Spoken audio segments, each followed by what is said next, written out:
وَانْظُرْ إِلَىٰ حِمَارِكَ, and look at your donkey. It is in bones, finished, dust in comparison to food, and donkey is gone in bones. This is the signs of Allah subhanahu wa ta'ala, the way He gives it to the humanity. And وَانْظُرْ إِلَىٰ الْإِزَامِ كَيْفَ نُنْشِزُهَا ثُمَّ نَكْسُوهَا لَحْمًا. That Allah subhanahu wa ta'ala, while He was looking at it, He gathered the bones of the donkey. He put the flesh on it. He put the skin on it. It raised up as a donkey. And completely fresh the way He left it, and He tied it. And when He was ثُمَّ فَلَمَّ تَبَيَّنَ لَهُ, when He saw that, what did He say? He understood. وَعَلَمْ, now I know, أَنَّ اللَّهَ وَعَلَىٰ كُلِّ شَيْءٍ قَدِيرٌ, that Allah has qudrat and power over everything. وَعَلَمْ أَنَّ اللَّهَ عَزِيزٌ حَكِيمٌ, He is the wisdom and He is the mightiest. وَعَلَمْ أَنَّ اللَّهَ عَزِيزٌ حَكِيمٌ, He is mighty and He is wisdom. We will never reach the wisdom of Allah. We will never reach the wisdom and the power of Allah. And my dear respected brothers, these remembrances which Allah subhanahu wa ta'ala is telling us to go to, when the adhan you hear, you go toward the masajid to remember Allah.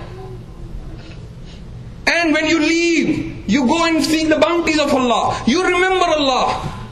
My dear respected brothers, these are the gatherings. These are the gatherings which we need to make sure that we bring closer to Allah subhanahu wa ta'ala. Make dua. May Allah subhanahu wa ta'ala make these things fruitful for us. And may Allah subhanahu wa ta'ala make us die on iman. And may Allah subhanahu wa ta'ala resurrect us on iman, inshallah. So make dua for forgiveness for each other, and make dua for the hidayah for the whole humankind, inshallah.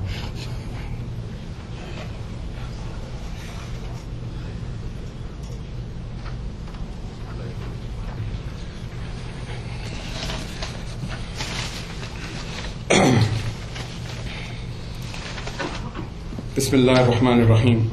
الحمد لله رب العالمين، والصلاة والسلام على خير المرسلين النبي الأمي وعلى آله وصحبه أجمعين، أما بعد.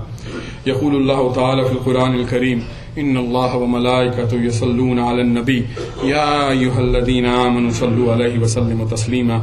اللهم صل على محمد وعلى آل محمد كما صليت على إبراهيم وعلى آل إبراهيم إنك حميد مجيد. اللهم بارك على محمد وعلى آل محمد كما باركت على إبراهيم وعلى آل إبراهيم إنك حميد مجيد.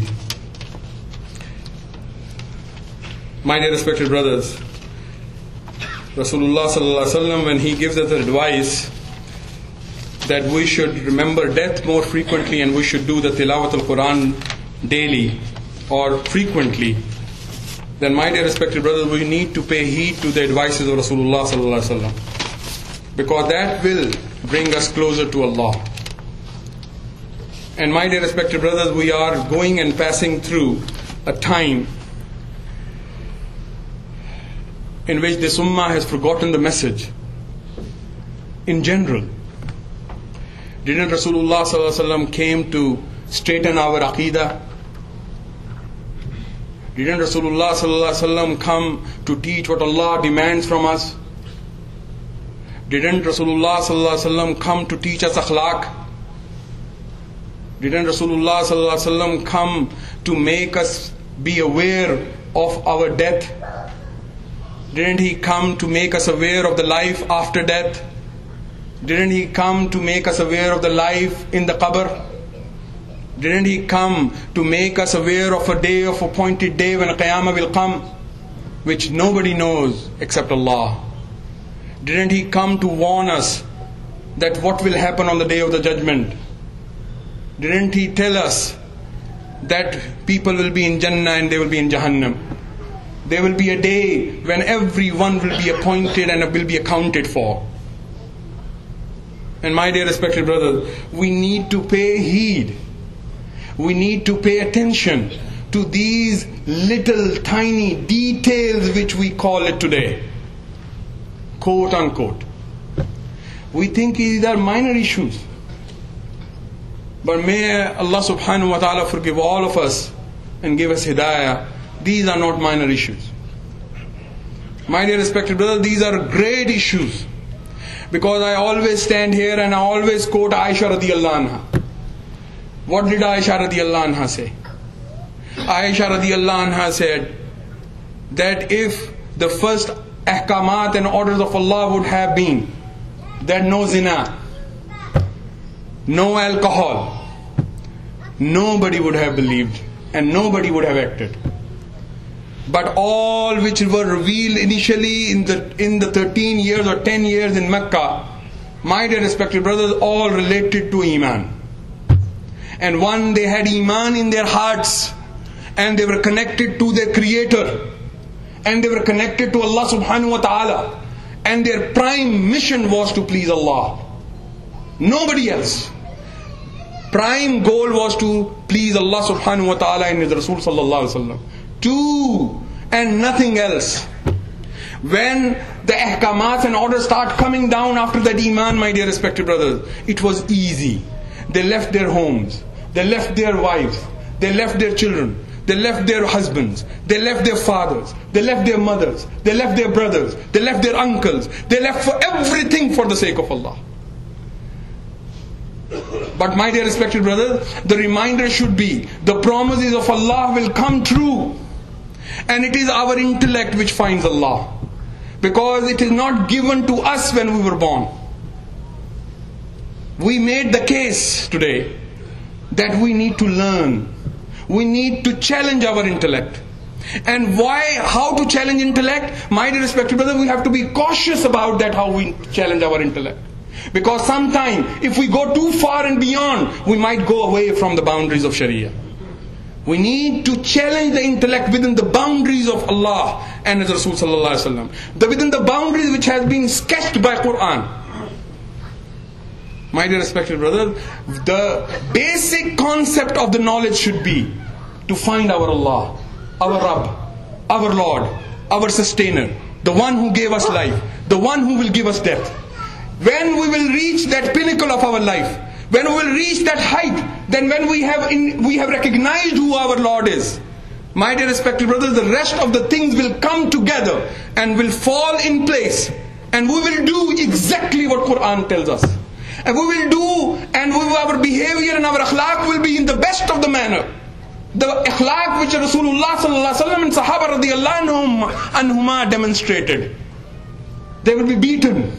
But my dear respected brothers, they will always ask the person who is beating that Allah is the Lord. Recognize Him as your Lord and you will be saved.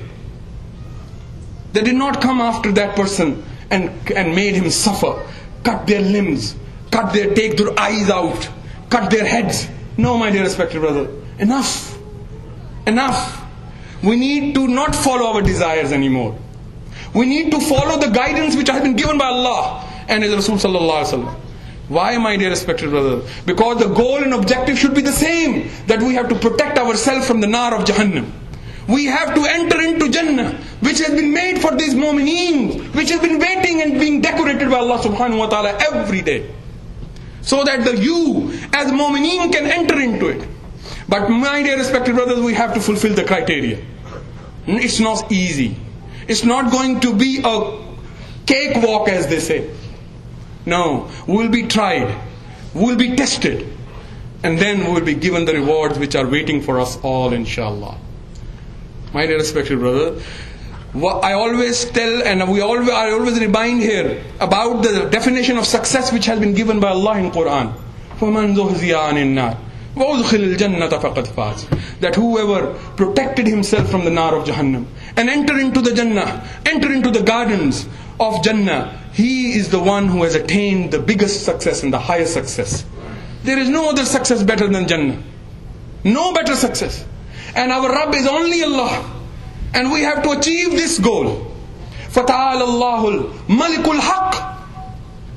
That He is the one who is our Lord. And He is the one who is a true King. We have to come to the grips of that. And La ilaha illa huwa Rabbul Arshil Kareem. There is nothing worthy of worship except Allah. And He is the one who is established on the throne of authority, throne of honor. Until we do that, success is far away from us, my dear respected brother. Because Allah subhanahu wa ta'ala says, everything I will destroy. Kullu man alayha fan. I will destroy everything. وَيَبْقُوا رَبُّكَ ذُو الْجَلَالِ وَالْإِكْرَامِ. There will be only one thing which will be left, and that will be the Jalal of Allah. Only and only which will be left will be, my dear respected brothers, Allah. Nothing else. So we need to learn our deen. We need to open books to learn deen. We need to open Quran, as Rasulullah ﷺ said, frequently recite Quran, so that the rust of our hearts go away, so that we can come closer to Allah. Open Quran every day. Sit with your families. Read Quran, even if it is little, half a page or one page. But read with your children. Read with your wives. Read with your husbands for nasiyah for the women. Read with your husband. Learn it, and then teach it to others.